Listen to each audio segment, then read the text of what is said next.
L'Église a toujours été au cœur de la constitution de l'État. Même des transformations comme les chamans qui sont venus d'Asie. Ils étaient comme des prêtres. Ils sont repartis en Amérique, ils sont venus en Europe. C'est des personnes qui ont influencé l'État. L'État, tel qu'il a été pensé même aujourd'hui en Occident, a d'abord été un État mené par des luttes ecclésiastiques. Il faut lire les travaux de Saint-Augustin, la cité de Dieu. La bataille qu'il y a eu entre le pouvoir temporel et le pouvoir... Ce n'est que cela que les évêques doivent faire, les hommes de Dieu. Ils doivent toujours chercher la moralité des actes que nous posons. Pas la légalité, pas la légitime, la moralité.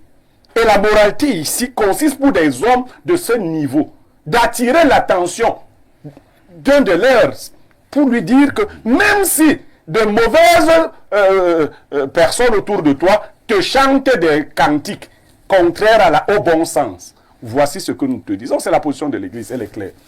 Est-ce que les gens ont peur de Biya? Là par contre, le professeur... Tu es un intellectuel corrompu. Je dis que si en 5 ans, tu dis que tu n'es pas pour les pouvoirs qui durent 30 ans. Moins de 5 ans après, c'est pas quand il a fait cette interview. C'est dans les réseaux sociaux, je veux t'avoir. Tu commences à dire, mais tu soutiens 42 ans. Mais comment on va dire que tu n'es pas sardinard? Comment on va faire pour dire que tu n'es pas mendiant? Professeur Baebek, non, le procès n'est pas... Mais c'est lui qui m'a provoqué, je ne parlais pas de lui. Non, moi je disais aux jeunes, je leur disais au niveau de l'opposition, je leur disais pourquoi il ne doit pas aller se faire tuer. Je dirais que 2 arguments. Premier argument, vous pouvez avoir... Donc on manipule.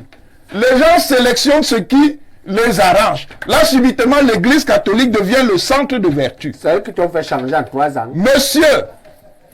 Monsieur le professeur Baïbek, je sais que vous êtes particulièrement mal élevé. C'est toi qui as dit. Particulièrement mal élevé. Mais il faut avoir la décence de laisser les autres s'exprimer.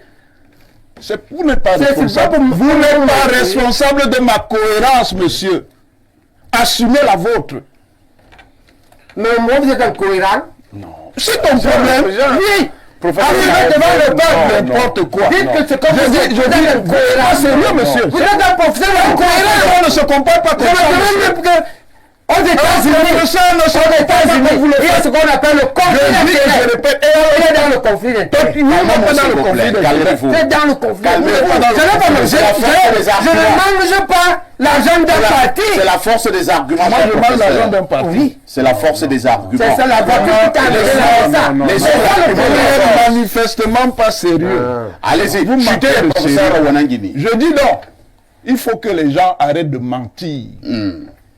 La politique... Nous revenons sur ce plateau avec le deuxième sujet inscrit à l'ordre du jour. L'actualité reste brûlante et vivante au Cameroun. Il s'agit de la sortie de certains évêques de l'église catholique romaine. Le gouvernement de la République, par la voix de René Emmanuel Sadi, ministre de la Communication, porte-parole de ce gouvernement, a donc fait une sortie. Je vous donne d'abord la lecture intégrale de ce communiqué du gouvernement. Déclaration de certains évêques de l'église catholique romaine au sujet de l'élection présidentielle de 2025 au Cameroun. Depuis quelques jours, plus précisément à la suite du message de fin d'année du chef de l'État à la nation, l'on a pu noter ça et là diverses réactions de nos concitoyens à travers les médias conventionnels et les réseaux sociaux, dont celle de quelques prélats de l'église catholique en rapport avec l'élection présidentielle prévue cette année. Tout en reconnaissant le droit de tous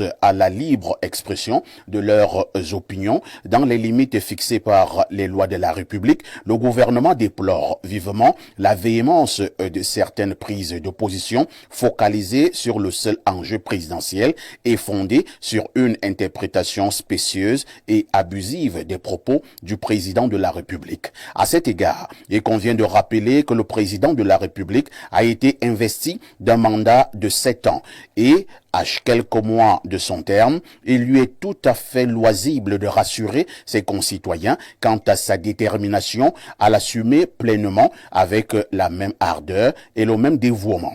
Par ailleurs, le gouvernement tient à rappeler que le Cameroun est un État laïque où les religions cohabitent en bonne intelligence et entretiennent des relations harmonieuse avec les pouvoirs publics. C'est dire qu'il n'existe aucun conflit entre le gouvernement et les confessions religieuses, en l'occurrence l'Église catholique. De même, le gouvernement réaffirme que le Cameroun se veut une démocratie et un État de droit où les citoyens, quels qu'ils soient, peuvent s'exprimer librement et faire connaître leur point de vue sur les grands enjeux de la nation. Aussi, le gouvernement considère-t-il que les prises de position tranchées de quelques autorités religieuses sur la prochaine présidentielle, position qui relève manifestement de pure supputation, n'engage que celle-ci et ne saurait en rien ni mettre en cause les relations entre l'État et les confessions religieuses, ni influer sur le libre choix des Camerounais qui sauront, le moment venu, se déterminer en toute souveraineté et en toute responsabilité. Au demeurant, s'agissant de son éventuelle candidature à la présidence de la République, le président Paul Biya a déjà dit lui-même qu'en temps opportun, il fera savoir s'il se porte ou non candidat à cette élection. Ce qui rend désormais superfétatoire toute polémique sur cette question. Le gouvernement invite donc les uns et les autres à s'en tenir à cette réponse, en même temps qu'il demande à toutes celles et tous ceux qui aspireraient à la fonction présidentielle de se préparer du mieux possible, à prendre part à une élection dont ils travaillent avec les structures compétentes à garantir le bon déroulement dans un climat de sérénité, de transparence et de paix. C'est donc signé le ministre de la Communication, porte-parole du gouvernement, René Emmanuel Sadi. Alors, j'ai voulu volontairement que nous puissions d'abord lire ce communiqué dans son intégralité, non seulement pour le commenter probablement, l'analyser, mais également aller dans le fond du sujet qui est inscrit à l'ordre du jour ce jour. Je commence par le professeur Messanga Nyanding. La sortie du gouvernement vient donc d'être lue sur cette antenne. Quelle est d'abord la lecture générale que vous faites de ce communiqué? Et maintenant, quel est votre avis en tant que politologue et maintenant en tant qu'homme politique sur la dernière sortie de certains évêques camerounais concernant justement l'élection présidentielle et la personne du président de la République? D'abord, c'est un bon communiqué. Pourquoi? Parce que il y a eu de très mauvaises interprétations venant des acteurs au pouvoir. J'ai même vu d'autres se contredire. Certains ont condamné, d'autres ensuite sont revenus sur leur position. Mais je puis vous assurer que le président de la République, l'environnement politique global, a apprécié ce communiqué effectué par le ministre Sadi. Pourquoi? Parce que ça allait dans tous les sens. Et l'unique raison qui suscite ce communiqué est claire. Il faut peut-être le répéter simplement et rapidement. Le clergé est dans son rôle.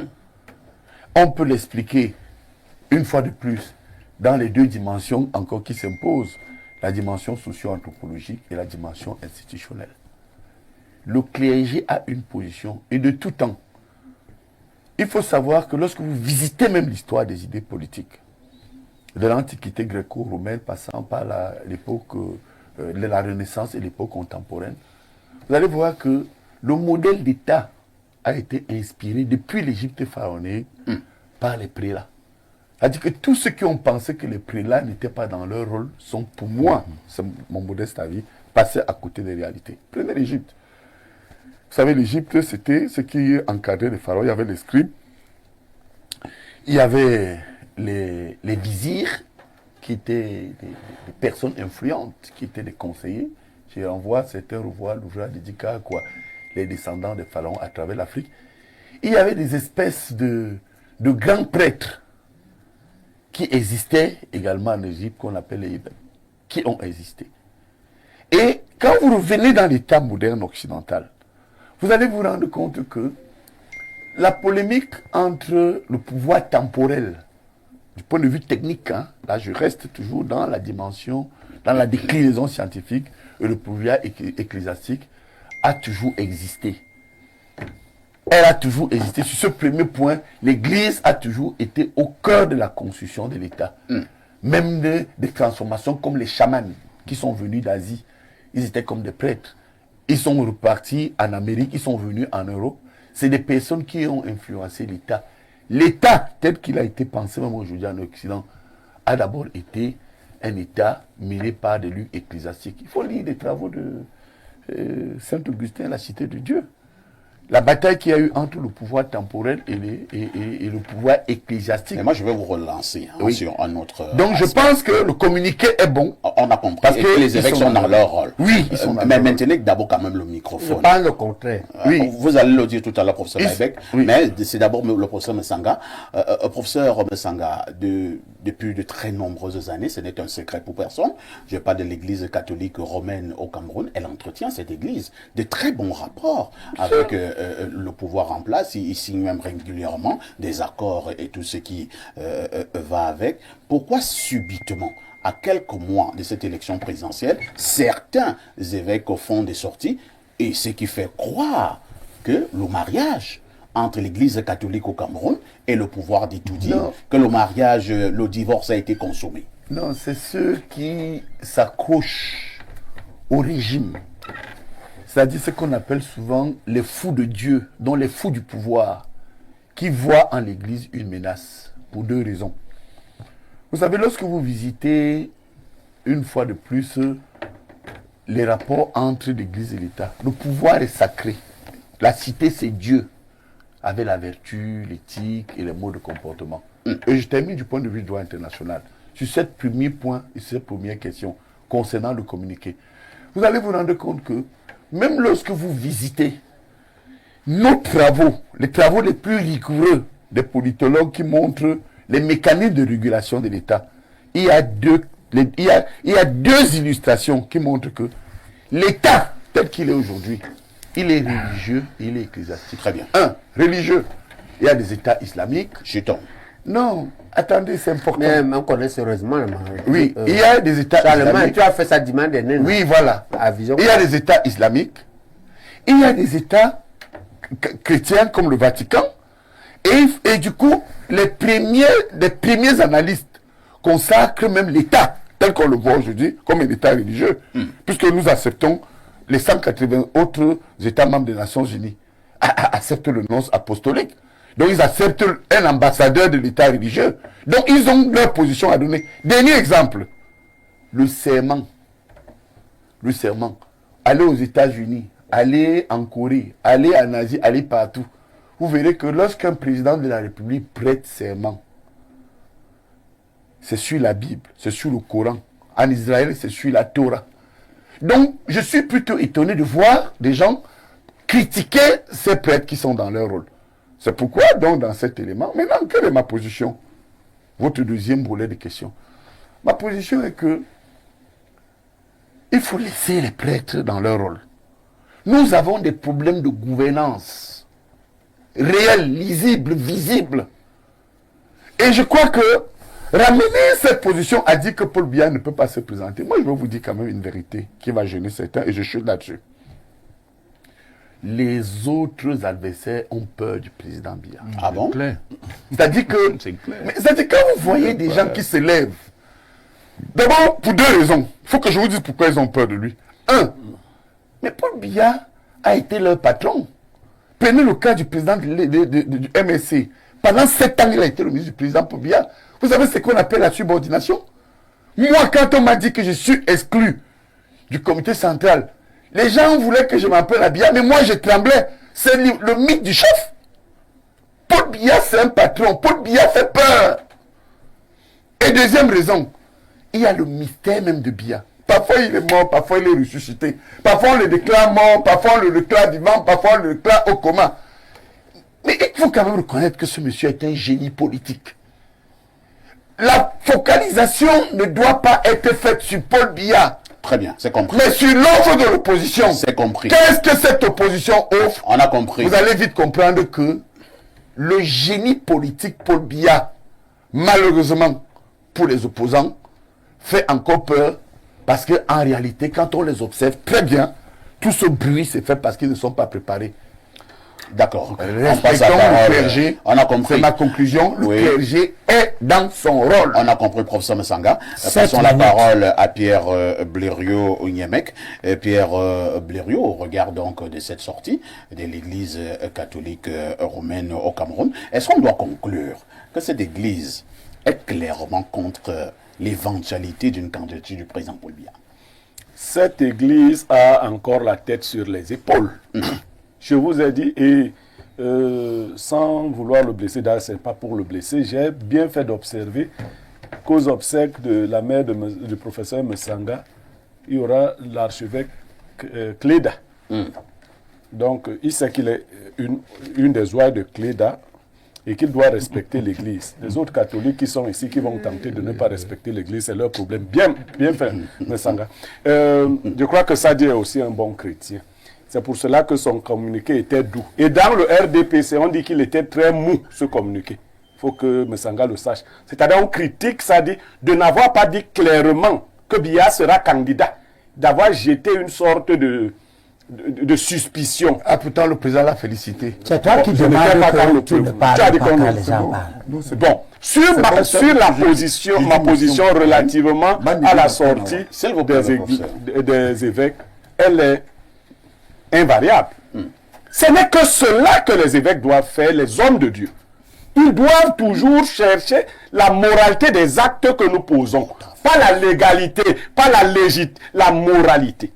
Et la moralité ici consiste pour des hommes de ce niveau d'attirer l'attention d'un de leurs pour lui dire que même si de mauvaises personnes autour de toi te chantent des cantiques contraires au bon sens, voici ce que nous te disons. C'est la position de l'Église, elle est claire. Est-ce que les gens ont peur de Biya? Là, par contre, le professeur Messanga a utilisé un argument spécieux. Quand tu aurais peur de Biya parce qu'il a été sous les ordres de Biya, Macky Sall a été sous les ordres d'Abdoulaye Wade. Mais il a battu Abdoulaye Wade, il est devenu chef. Le fait d'avoir été collaborateur de quelqu'un ne vous empêche pas de l'affronter et de le battre à une élection. Bon, je ne sais pas si Cabral a aussi été sous les ordres de Biya. Et d'autres qu'on menace dans l'ombre, qui aimeraient bien affronter Biya. On a peur, pas de Biya, l'homme. On a peur de toute cette artillerie que décrivait le professeur Baebek. On a peur de Biya qui est le propriétaire du Conseil constitutionnel, qui est propriétaire de l'ECAM, qui est propriétaire de ceci, de cela. Mais ça fait peur, bien évidemment. Un homme qui a toutes les armes pour lui seul. On n'a pas peur du candidat. Si lui n'a pas peur, mais qu'il permette que le jeu soit équilibré, que le jeu soit libre. Et on verra s'il peut battre, ne serait-ce que notre technicien qui est ici au plateau, c'est-à-dire Ondoa Narcisse. Mais vous n'avez pas répondu à ma question, Blériot. Oui, ma question est celle de savoir Je si voulais lui dire. les évêques, clairement, sont contre une éventualité de candidature du président Paul Biya. Parfait, ici, je n'ai fait que cela depuis. Je dis tous les hommes sensés, tous les hommes qui portent encore leur tête sur On t'a dit même les militaires. Je dis que tout le monde qui porte sa On t'a tête dit même le gouvernement. sur ses On t'a dit épaules. même le RDPC. Vous pensez que même quand il s'assoit même à l'intérieur de la maison, à la maison on ne dit pas que papa laisse. Qui est... Mais bien sûr, Il n'a pas, bien sûr, il n'a pas une famille qui l'aime. qui l'aime, que papa a l'homme. Donc, ce qui demande au président de se représenter. C'est l'hypocrisie, parfait ici. Oui. C'est Vous voulez la l'hypocrisie. vérité? C'est la Toute personne qui dit au président Paul Biya de se présenter est un monstre. Comment ça? Un monstre, c'est-à-dire une méchante personne au fond de son... Non, il y a des lâches. Non, mais c'est un monstre d'abord. Il faut voir celui-là comme un monstre. Il y a des lâches. C'est ça. Non, c'est ça, ça. Non, c'est ça, ça. Non. Non, professeur Baebek, je vous passe la parole là. Je vous suggère de rester courtois sur le plateau. Je vous suggère de faire montre des arguments. Professeur Baebek, l'Église catholique, celle du Cameroun, est-ce qu'elle peut influencer une élection? Je vais répondre à ta question. Oui. Mais elle n'est pas fondée. C'est pas ça le problème. Le problème, c'est quoi? Le problème, c'est que la candidature la pose problème pour deux raisons fondamentales. Lesquelles? La première, qu'on dit qu'il est juge et parti. On veut faire la course. Lui, il a déjà nommé celui qui a le chronomètre, qui va dire qui est premier, qui est deuxième. C'est l'argument clé. On dit que l'autre argument, c'est que, ok, on peut accepter ça. Les régimes autoritaires forts de longue durée ont développé la Chine. Mais son bilan est catastrophique. Donc, à partir de ce moment-là, est-ce que la question qu'on va poser au Cameroun, c'est que moi, ce que je dis à la jeunesse et ce que je dis aux militants de l'UPC, on ne va pas aller est-ce qu'on doit aller se suicider pour qu'il ne soit pas candidat? Non, on met la pression. S'il écoute, c'est pour son bien, c'est une belle porte de sortie. Parce que s'il va, et gagne, tout le monde va dire, ok, donc on exagère pour dire, le type va gagner avec un élecable neutre. S'il va, il perd, il sort honorablement. Donc, dans tous les cas de figure, c'est favorable pour lui. Maintenant, s'il s'entête, parfois par cause de lui-même, parce que ça lui ressemble, pourquoi dire que ça lui ressemble? Un UPCiste officier de l'armée qui était dans le coup d'état du 6 avril, arme en main, c'est Ivo et lui qui ont défendu. M'a dit que ce type avait dit, quand ça chauffait dehors, que ben, si le Cameroun doit brûler à cause de moi, laissez-moi sortir qu'on me tue. Donc le président Biya a déjà reculé verbalement devant ces gens dans l'histoire. Mais c'est ces gens qui avaient forcé, qui avaient dit que non, ce n'est pas républicain. Tu ne vas pas te livrer. Maintenant, s'il ne le fait pas, est-ce qu'on va aller se faire écraser? Est-ce que moi je dois vous envoyer vous faire écraser par Mourinès qui a déjà un antécédent d'avoir été, c'est ses frères qui ont dit, hein, la cause directe de la guerre. Au point où il ne peut plus aller aujourd'hui dans son village, comme on va au village.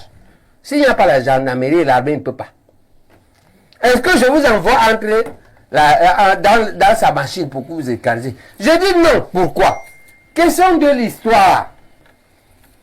Parce que j'ai dit premièrement en vision canadienne, parce que la seule façon d'accéder au pouvoir n'est pas la présidence. Vous pouvez aller au législatif et au communal, avoir quelques mairies, avoir quelques députés, et parmi ces députés, avoir des gens comme Cabral. Si vous en avez 3 là-bas, est-ce que l'Assemblée là-bas va encore continuer? Elle va diminuer au moins cette bêtise. Si toi parfois ici, si Blaireau, si Messanga, si des gens comme ça, continue à critiquer. L'un des moteurs de la malgouvernance est l'opacité. Quand les gens savent qu'on va dire la malgouvernance va diminuer. Sur la base de cela, parce que vous aurez pris une partie du pouvoir à l'Assemblée, parce que vous aurez pris une partie du pouvoir dans les mairies, la pression va diminuer et naturellement le président non. Elle va partir parce qu'il a atteint l'âge où sa famille part. Ils meurent là-bas à 100 ans. C'est leur famille. C'est Dieu qui leur a donné. Il n'a donc pas encore atteint 100 ans. Mais il est proche. Vous ne pouvez pas. Moi, je ne veux pas vous envoyer aller Mourinès, il va vous tuer. Attends, Mourinès, il y a des 8 000 anglophones morts. Maintenant, j'envoie encore 10 000. Que j'envoie les gens aller dans la machine de Mourinès. Parce que vous ne pouvez pas attendre 3 ou 5 ans. Parce que dans 3 ou 5 ans, il n'est plus là. Il n'y a pas un parti néocolonial, ojoulatiste, qui a survécu au départ de son leader.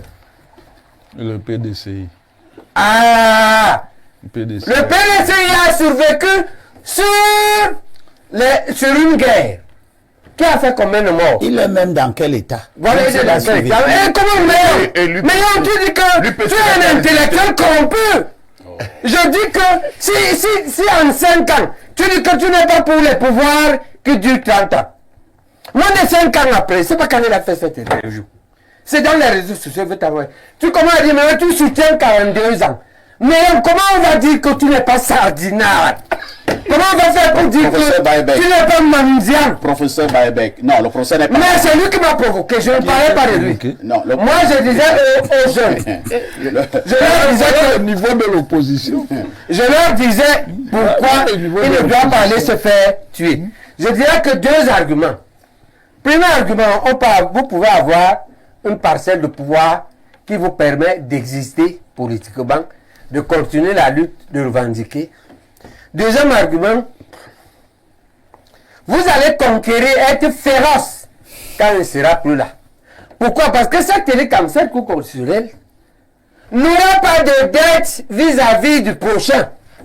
Parce qu'ils ont une dette historique vis-à-vis des biens. Si une autre personne devient président, quand il sera plus là, quand Dieu l'appellera, les gens de l'ICAM ne devront pas. Et donc, vous pouvez faire une meilleure compétition. Pour ces deux arguments, et le troisième, dans ces conditions, vous implémentez un changement. Mais il est avantageux par rapport à aller au changement brutal. Parce que là, il n'y a pas de mort, il n'y a pas de veuve, il n'y a pas d'orphelin, il n'y a pas d'amputé. C'est pour ça, c'est ça que je dis aux Camerounais. Et je dis à l'opposition que mettons la pression, mais fixons-nous la ligne rouge, à chaque fois où on va s'arrêter. Très bien. Hein? Et accepter un changement progressif. Je pense que, moi j'en appelle ici à Limbe, il s'est montré le leader. On peut aussi former une association, une sorte d'association pour la transition pacifique, pour s'adresser au peuple, continuer à éduquer le peuple, à le préparer à cela. Parce que le risque, c'est que tout ce qu'on dit là, on glisse dans la guerre civile généralisée. Et moi, je ne veux pas ça. Parce que moi, attends, ce n'est pas par théorie. Moi, je suis un enfant né de deux parents déplacés de guerre. Donc, je connais les histoires. Je suis un enfant dont on a tué le grand-père paternel à Ezeka. Pour ça. Donc, on a déplacé le grand-père maternel de Nobianga Verdea. Je suis un enfant qui, à 4 ans, j'ai vu les rebelles en brousse. Je leur ai donné le courrier.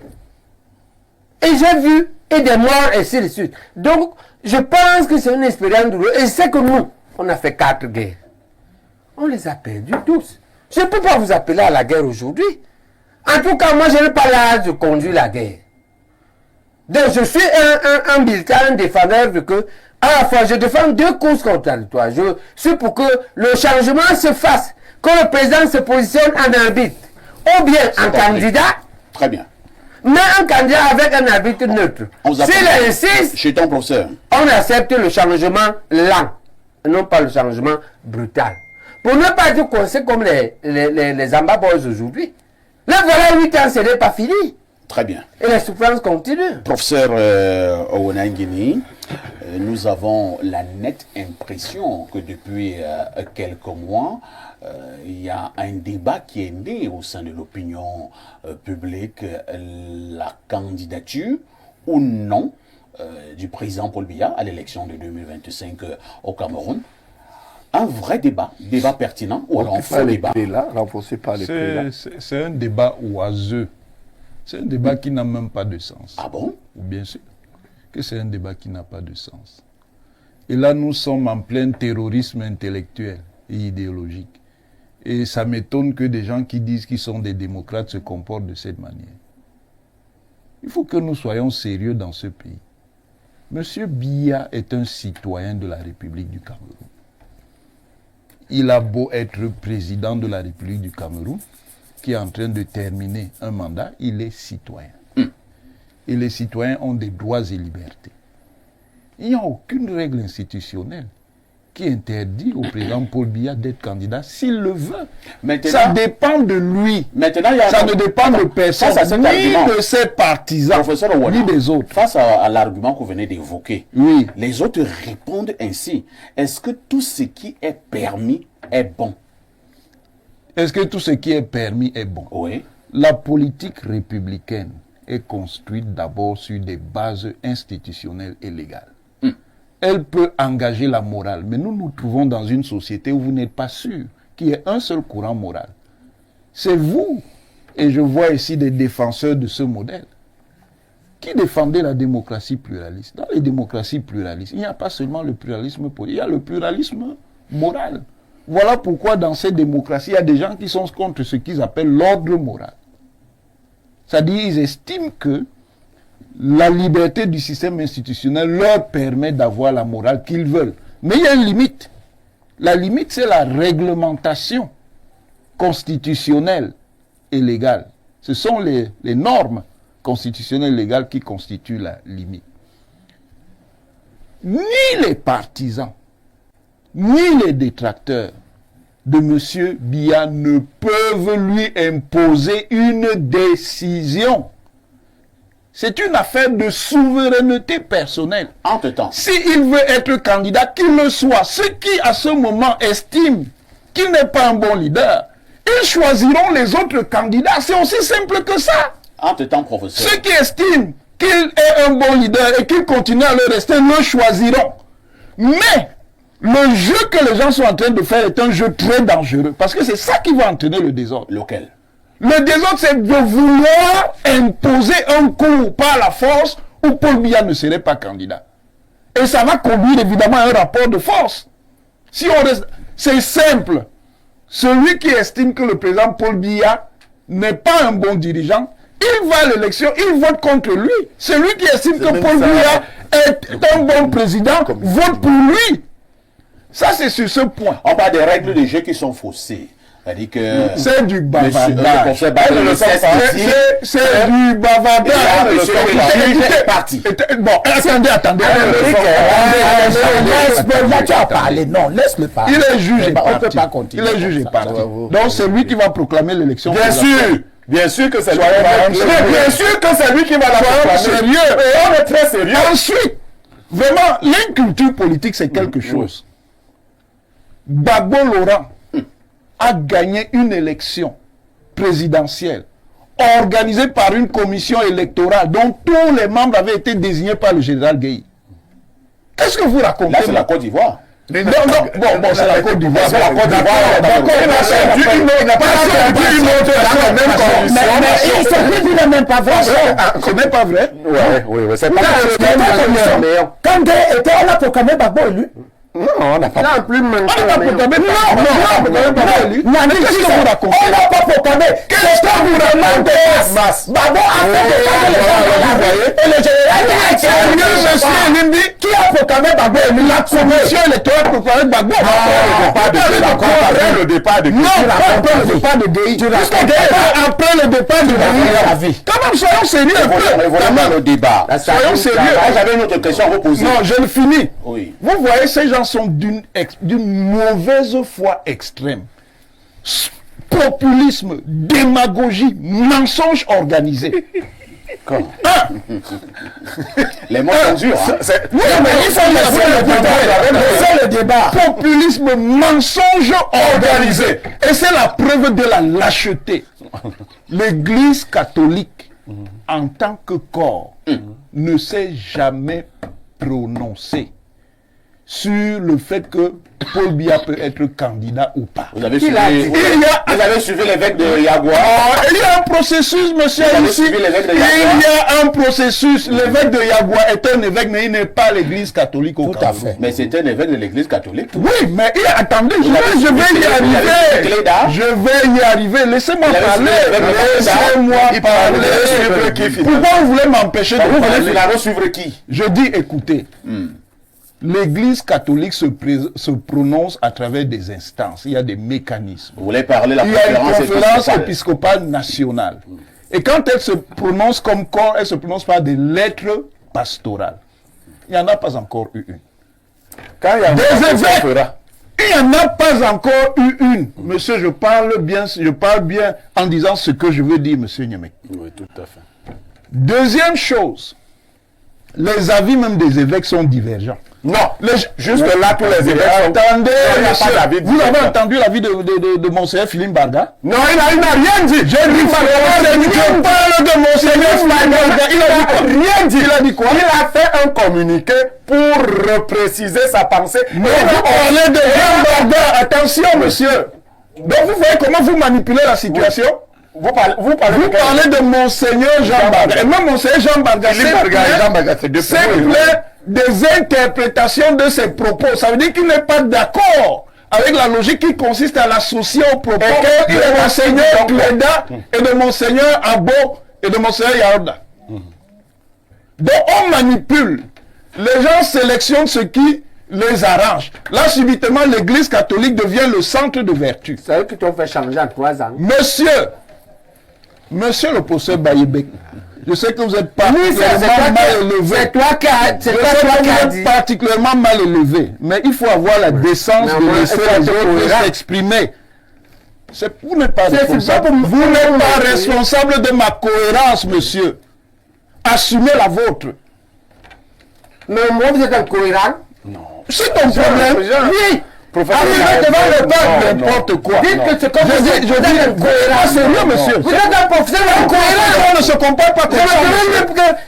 Aux États-Unis, il y a ce qu'on appelle le conflit d'intérêts. Il est dans le conflit d'intérêts. S'il vous plaît, calmez-vous. C'est dans le conflit Calmez-vous.